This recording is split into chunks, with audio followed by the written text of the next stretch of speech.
So we would like to move on to our second poll. So this is specifically around the guidance or tools that you so far found the most important for your organization to help you better cope with the current situation. So you can tick all that apply, and then don't forget to click submit in order to be sure that we capture your response. So there is, as I'm sure you've all noticed, a lot of information available to you.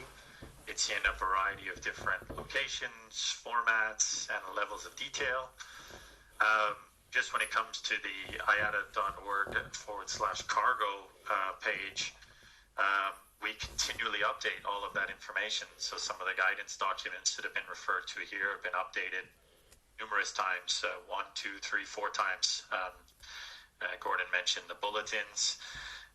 And so because we also work with all these other agencies to get the most up-to-date information possible, what we'd like to understand from this question is where you've been focusing your information gathering and what has been most important to you to help you go through this crisis.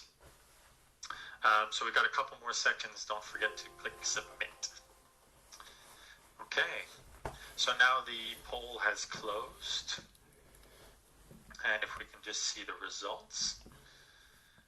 Very interesting that some of the guidelines on safe transport, cargo in the passenger aircraft, and border management bulletins coming up as the top few. So once again, that helps us make sure that we understand where you're going for information, and while we push to provide more updates and while we push to work with other organizations to give you the most up-to-date information possible, we know where you're looking and what's most important to you. So thank you once again for completing that poll. We're going to move into our Q&A section now, and there we have, we're joined by some additional experts on the IATA cargo team. So we have, in addition to who we've already heard from, Andrea Gruber, who's our head of special cargo, Henk Mulder, who's our head of digital cargo, and Arjen Zimmerman, who's the executive director of Cargo IQ. So while we go through the questions that we've already received, you can keep sending them in, so don't worry about that. And we'll hand over to each of the experts in turn. So the first question on my list here is to Henk Mulder. So Henk, can you discuss or provide some insight as to the way in which COVID-19 may impact or affect digitization in air cargo? Yes, thank you very much, Brendan. I think one of the things we've seen even as individuals right now as we're having this virtual conference is the importance of digitalization in conducting any business, including our current business. Already we have been pushing in the air cargo industry, and in fact in any cargo mode for that matter, to digitalize the industry better and faster. As you all know, we have had a e-freight program for the last 10 years. This is progressing, and we have now started a one record program for data sharing among the various parties. And to be honest, I think that what we'll see is that the companies under cash pressure, under cost savings pressure, will look for new ways to find new efficiencies. And so the ability to digitalize further and to minimize perhaps transaction costs that are very manual in many cases, there's a real opportunity for them to do exactly that. What are we doing at IATA? As I said, we're pushing our e-freight. For example, we've just launched a new system for sharing connectivity data. It's called EPIC. Works extremely well. It's actually seeing a lot of pickup at the moment, in particular during the crisis. And the second thing is a one record program that we are working together with industry to come up with new standards for faster and better exchange of data between all companies. So the short answer is that, yes, I think we'll see a big increase in the search for efficiencies. Thank you, Brendan. Yeah, thank you very much. An increase possibly due to also the desire to remove some of these physical paper hand-to-hand close contact processes, which we've been removing during the crisis, but obviously to scale up, want to continue to remove. So the next question here, and I think I'll start answering it myself and then hand over to Dave. So it's essentially, what are the plans of the reintroduction of combi aircraft? And so here we've actually started to see a number of states exploring beyond what they've done so far, which is some guidance possibly for carriage of cargo inside the passenger cabin where there are no passengers, and to explore the next phase, which is possibly a mixed cabin environment. As to whether or not true classic style combis come back or not is a very different issue. But certainly states are exploring what the rules and regulations might be if they were to actually introduce a mixed cabin environment. Dave, do you have a little bit of extra insight you'd like to add to that? Thanks, Brendan. Well, I think it's very, very likely that even once the various states relax their restrictions on the movement of people and we start seeing passenger flights come back, that it's going to be fairly slow. That's at least my understanding of what I'm reading in the papers and what various countries are talking about. And so I think there is going to be pressure probably from the airlines, because they'll be looking at how they generate revenue. I think there's still going to be a demand for cargo, and therefore carrying cargo in the cabin makes sense from a revenue perspective and operational perspective. What we need to be careful of is what are the safety implications of doing that and what are the security implications. So these are early discussions. There's been some initial reluctance by agencies like the FAA and the EASA at doing this. But as I think time comes along, I think they will be softening their position. That's at least my view. And we need to think about what does that mean from an operational perspective. We've said in our guidance, 0 dangerous goods in the cabin. And when I say 0, I mean 0. I mean no dangerous goods in accepted quantities, no Section 2 lithium batteries, no UN 3373, no dry ice. And I think we need to hold that line, because that way we can convince the regulators that it is not an unsafe practice to have a mixed cabin with passengers and cargo. I think the security aspects are something we haven't really started exploring, but that will happen over time. And as the time goes on, I think we need to be working out, providing guidance, and then getting agreement from, say, FAA, EASA, and the other regulators on how it can be done in a safe and secure manner. Yeah, thanks very much, Dave. I have to say, much like we said in our guidance document on cargo in the passenger cabin without passengers, the very first thing that has to be done is a robust safety risk assessment, and to that, this would have to be done. Also, if we went towards a newer style of combi operation.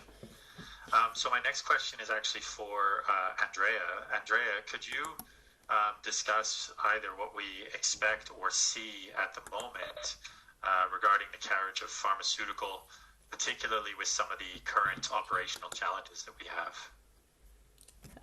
Yes, thank you, Brendan.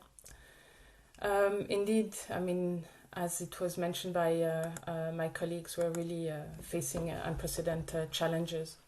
And I think following the COVID-19 outbreak, we all hope to see the effective vaccines to be developed and delivered. Today, there are some 80 COVID-19 vaccines already in development around the world. Thus, that means that the air freight industry will have to be ready Pharmaceutical products require stringent handling and transport conditions, or else the medicine becomes wholly ineffective. It creates several challenges for everyone that is involved in the supply chain. And specifically for transport of vaccines, for example, it will require to follow strict regulatory requirement, as well as to be in compliance with the handling and transport of the requirements set by the IATA standards for such temperature-controlled sensitive product. So the next challenge will be really to plan and execute globally an efficient network delivery mechanism for the COVID-19 vaccines. In this context, I think one of the critical elements is quality. In addition to what my colleagues have said, we can't jeopardize security nor safety, but quality is utmost important as well. So having already understood the operational challenges when it comes to temperature control pharma product, having the appropriate facilities, infrastructure, trained and qualified person will definitely be an advantage in providing confidence and trust that such integrity of the product is maintained throughout the transport. So vaccines need to be handled within specific temperature ranges. In all probability, the protocols that will follow similar other vaccines means that they will have to be kept in an environment of 2 to 8 of a temperature range, while in the transport or in the storage environment. So one of the biggest questions we should ask ourselves is, will the current temperature control supply chain be capable of handling extraordinarily large quantities of vaccines? Clearly, the current system is designed to cope with the existing scale of vaccination in each country. But in this context, I think one element which is very important is that non-standardized processes will be disastrous and training will be needed. But if it's done well, it will have touched the lives of all. So as when it comes to vaccines program, it's definitely under the umbrella of the authorities. So surely there is and will need to be a public-private partnership in place. However, we will need a real network of infrastructure, and people will be needed, and trained people will be needed in order to ensure such transport. So we have the time and the ambitions and we must plan for such solutions. But temperature-controlled supply chain operators will have and must familiarize themselves with the overall requirements, protocols, and ready to roll in action. Thank you very much, Andrea. Yeah, I completely agree with that, particularly with all the on-the-ground operational challenges as well to ensure that it continues to move. Okay, great. So we're going to move to our next question, which I'd like to actually ask Arjen, the Executive Director of Cargo IQ. Cargo IQ did some interesting analysis recently. I wonder if you could share with us your view on some of either the main lessons or takeaways that you've seen from this unprecedented crisis. Arjen? Well, thank you for that, Brandon. Interesting question. Yes, we did do some analysis of our data, and it showed that already in February we saw year-on-year changes in the amount of capacity that was used. That we don't see the capacity available, we see shipments moving. And in February it was primarily China that was down year-on-year. There's always a dip, but this dip was a lot more. And in March you see that that phenomenon spread throughout the system into other countries like South Korea and others. And we talked about it earlier. I think that we concluded that the impact was primarily seen from one, of course, in China you saw a production side where the business dried up, so to say. But on the other hand, we have capacity shrinkage or loss of capacity a lot because of all the flights that we lost, or millions of flights that we have seen already evaporate. Now, I think that one of the conclusions we can see, and I think one of the questions I saw come by as well, I think it's an interesting new perspective on the aviation industry. And I think that in the past, talking about aviation, most people were thinking of passengers. And I think nowadays, it's quite clear that the world can't do without air cargo, right? and we cannot teleconference our way out of moving cargo around. So I think what we see is that there is a huge demand and a huge need to fit this, and I think that is also reflected in our numbers, and the numbers from IATA, where we see the conversions and all the creativity in the industry, which for me is bringing us back to what we're doing right now is how to deal with this, how we change from one situation to the other. And it changes for us to do new things as an industry or as a company, because we're so interconnected, we need standards. And we never thought of creating these standards because we never thought of this kind of system-wide collapse in capacity and the shifts into the standards for instance, putting cargo on seats and how to connect them and how to safely move all kinds of specimen around. For us in cargo, IQ is a similar situation in the sense that we see a lot of our members being drawn into a situation where they haven't been before, operating routes they haven't flown, moving into setups that they haven't done. So for us, even though one may think that it's not, let's say, per se the strive to have the best quality right now, as Cargo IQ is, we are a quality-focused organization, but we need the standards, and a lot of the standards are revolving around MOPs, and the MOP is a guideline, and for us, therefore, the work continues in that sense. And I think that is also a couple of the lessons that we learn is how do we create flexible standards? How can we continue to work on standards, allowing the industry to shift from one situation in the other? And how can we maybe protect the cargo infrastructure, meaning basically our capacity, from fluctuations on the passenger side? There's a lot of data there that's not just with us, because IATA has way more data than we have, and there's a lot of questions on our way on how to deal with this and how to. I think it would be interesting to see how can we, now that we've proven that the need for cargo is rather independent of the need for shipments, for passenger movement, how can we safeguard it in the future? It's not a complete answer to your question, but it's rising up a little bit with the topic that you started on. Yeah, for sure. Thank you very much, Arian. So before I move on to a few more questions, we've had quite a few talking about the cargo figures and some of the volume figures. I fear that we won't have enough time to get into a lot of detail on those ones. So I want to remind everybody that we have our economics page, where we have all of our economics figures and statistics that are being updated quite regularly. So that might be something of interest if we don't get to your specific question. Also, the second area, a lot of questions on cargo in passenger configured aircraft. So we can touch on maybe a little bit more, but I want to remind everybody that there is a very detailed guidance document on the website. You can find the link by going to iata.org/cargo. And actually, we have a webinar coming up on the 5th of May, so exactly next week, to go into a lot of detail on just that topic all alone, because we understand how important that is. So my next question is actually for Gordon.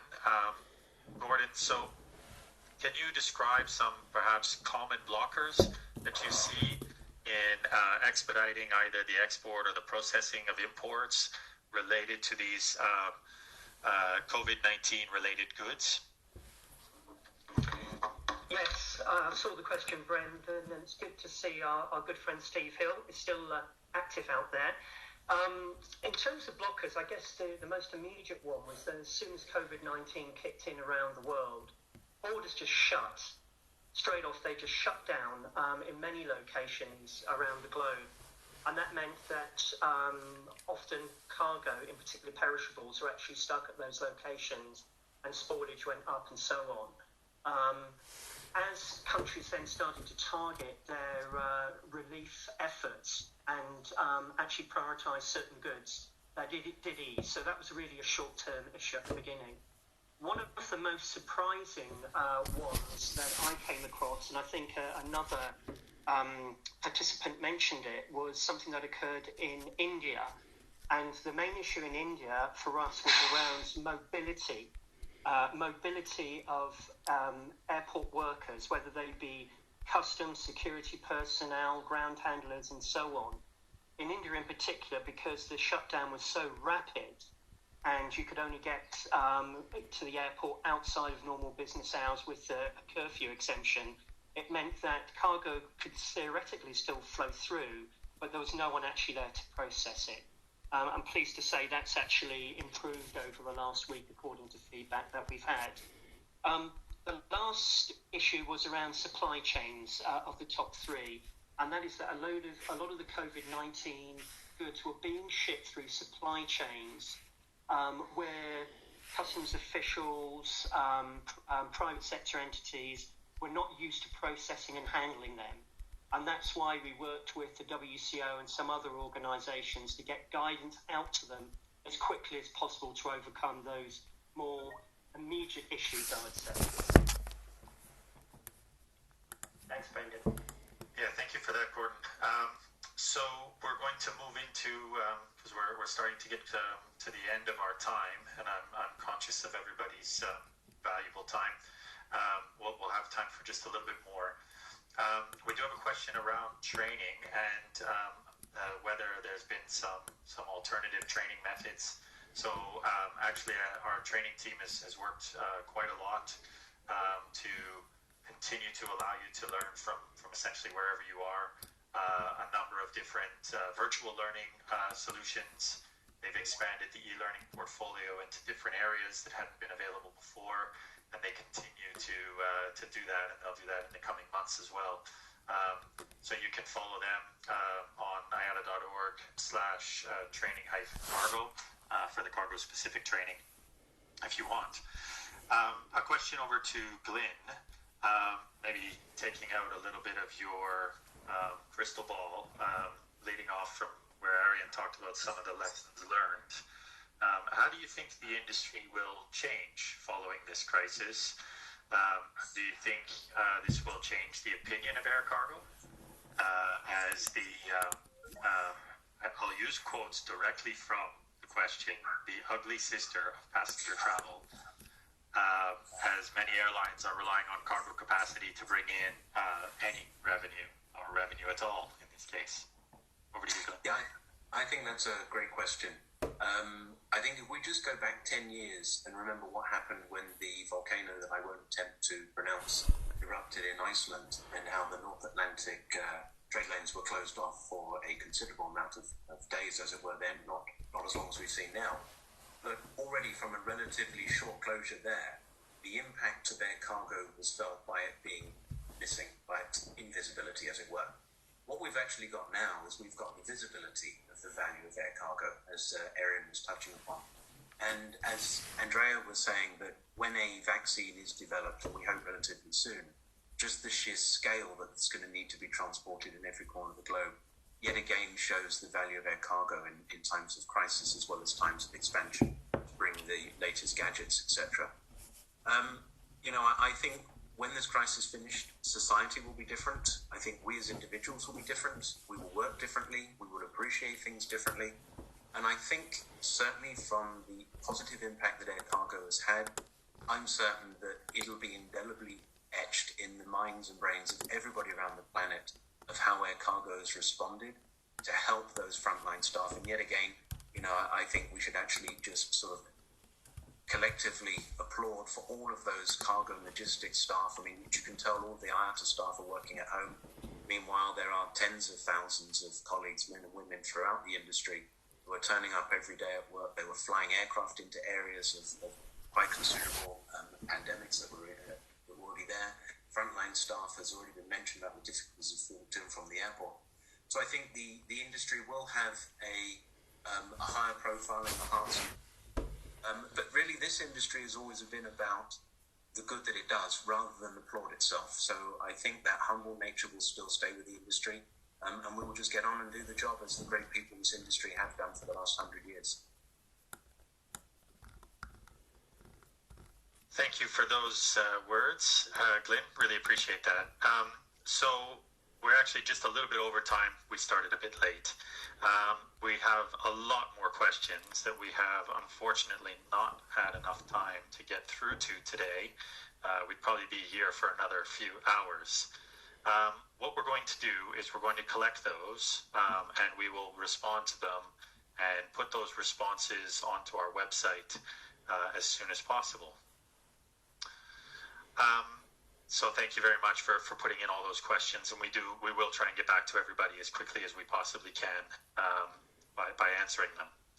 I want to remind everybody of some additional outreach and engagement that's happening. So I mentioned briefly the webinar on the transport of cargo aircraft configured for the carriage passengers. That's May the 5th.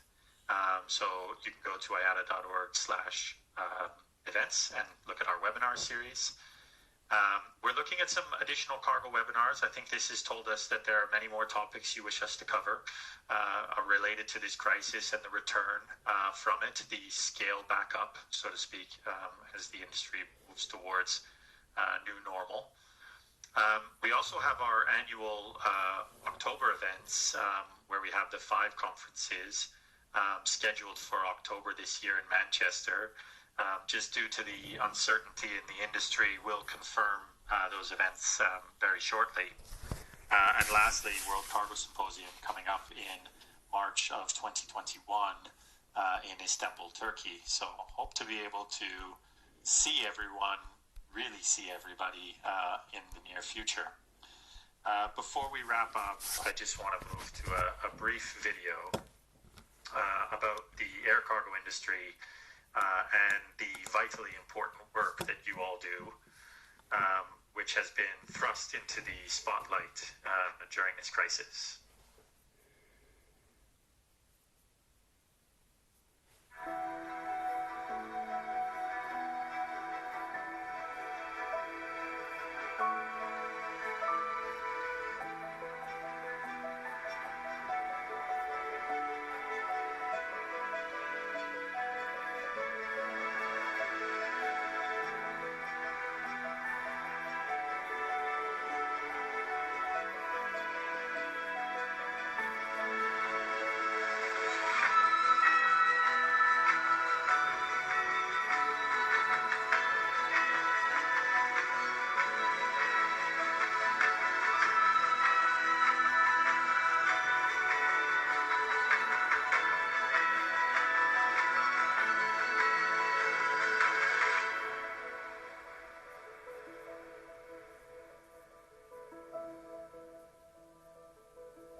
So we're going to close now. Thank you very much to all of our panelists and speakers.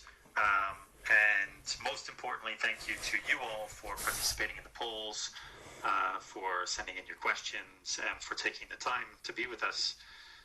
Quick reminder, if you visit iata.org/cargo, you can find all of our COVID-19 related resources. You can get in touch with us. You can have information on the various regulations, guidance material, contact details. As we close, we'll send you an email very shortly with a survey on this webinar and the response so far. So we hope that you have some time to complete that survey to help us better assist the industry. So just a final thanks from my side. Thank you all. I hope you all stay safe and well, and I look forward to seeing you all in the very near future. Thank you.